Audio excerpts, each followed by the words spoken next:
मैं तो धन्यवाद दूंगा इस डीपीआर इंस्टीट्यूट के डायरेक्टर चटर्जी साहब कि वैज्ञानिक अगर इमोशन को अपने विज्ञान के तहत जमीन पर उतार दे, जो मैं सचमुच में जब मैं एनिमल हस्बेंड्री मिनिस्टर के रूप में था, मेरे मन में ये सीधा प्रयोग था कि ये 2 मॉडल देगा। जो नौजवान आज 10 लाख 20 लाख की नौकरी पैकेज के लिए वो 1 एकड़ ज़मीन में ये काम कर सकते हैं। 300 से 500 रुपया बर्ड इन्होंने निकाला भी है, मेरा भी मानना है बचेगा। अगर आप जाएंगे जो शेड में पोल्ट्री रखते हैं लेयर बर्ड या, तो उनका इन्वेस्टमेंट है 700 रुपये मुर्गी प्रति, और आज इसमें इन्वेस्टमेंट भी कम है और उनको बचत है 200 रुपया प्रति बर्ड, और यहाँ बचत है 400 से 500 रुपया प्रति बर्ड। अगर इसको हम सेल्फ हेल्प ग्रुप में 400 मुर्गियों का एक यूनिट मान लें, तो 1 साल आते आते उनकी आमदनी का वॉल्यूम हो जाएगा 30 से 40 हज़ार रुपया महीना। ये एक नई क्रांति। अगर मैं किसानों को ले लूँ तो आ जाएगा। अगर मैं बेरोजगार युवक को ले लूँ और एक एंटरप्रेन्योर को रख दूँ जो इनके मुर्गी के बच्चे की सप्लाई, चिक की सप्लाई करता रहे, ये देश में क्रांति आएगा। दूसरा मैं कह रहा हूँ, फूड एग्रीकल्चर ऑर्गेनाइजेशन ने थ्रेट दिया है कि 2050 के बाद उस समय आबादी बढ़ेगी तो हम पोल्ट्री को फीड खिलाएंगे, ग्रेन, कैटल को, फिश को।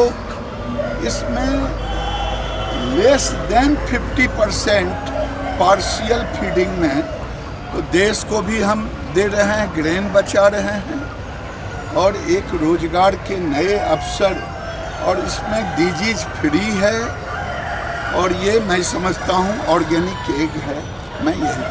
मैं राज्य सरकार से कहूँगा, देश के सभी राज्य की सरकारों से, मैं तेलंगाना राज्य के अधिकारियों से कह रहा हूँ कि आप इसको एडॉप्ट करो और लोगों को रोजगार दो। पॉपुलिस्ट स्कीम के बदले एस्टैब्लिश स्कीम, सस्टेनेबल स्कीम, रोजगार युक्त स्कीम, अगर ये आपने कर दिया, और मेरी बात तो लोग कम मानेंगे, डायरेक्टर की बात ज़्यादा मानेंगे, देखेंगे उसका असर ज़्यादा हो। देखिए, मेरे सामने में एक ही चुनौती है, चिक का सप्लाई, और कोई चुनौती नहीं है इसमें। तो जितना डीप जाइए, इन्होंने जो क्रॉस कराया है कड़कनाथ से, इसमें वैक्सीन भी नहीं देना पड़ेगा। मैं डंके की चोट पे कह रहा हूँ, आने वाले दिन में तो वैक्सीन फ्री हो जाएगा,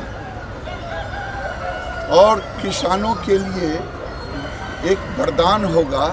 लेकिन ये राज्य सरकार हैदराबाद डीपीआर में आए, ट्रेनिंग देखे और अपने जिस मॉडल को किसान के नौजवानों के बीच ले जाए, सेल्फ हेल्प ग्रुप के बीच ले जाए, मनरेगा के युवक जो सस्टेनेबल लाइवलीहुड में ले जाना है, इससे बढ़िया कुछ नहीं। डे बाय डे डिमांड तो बढ़ता जा रहा है। दूसरे तरफ शाकाहारी लोग का भी संख्या बढ़ रहा है, लेकिन source of protein, vitamin D कई ऐसे हैं जो नॉनवेज में, पोल्ट्री में उसकी मात्रा सीधा मिलता है। तो ये एक सोर्स ऑफ प्रोटीन भी है और क्वालिटी ऑफ प्रोटीन।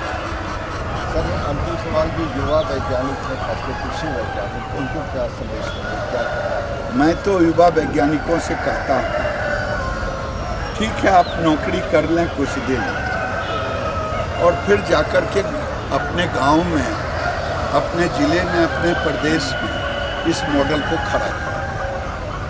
और खासकर जो युवा रोजगार की तलाश में है वो आके देखें। मैं तो कह रहा हूँ कि हैदराबाद के ये इंजीनियरिंग इंस्टीट्यूट, मैनेजमेंट इंस्टीट्यूट सबको ये इनवाइट करें और मॉडल रख दें कि 10 लाख 20 लाख रुपया कैसे पैकेज आ सकता है।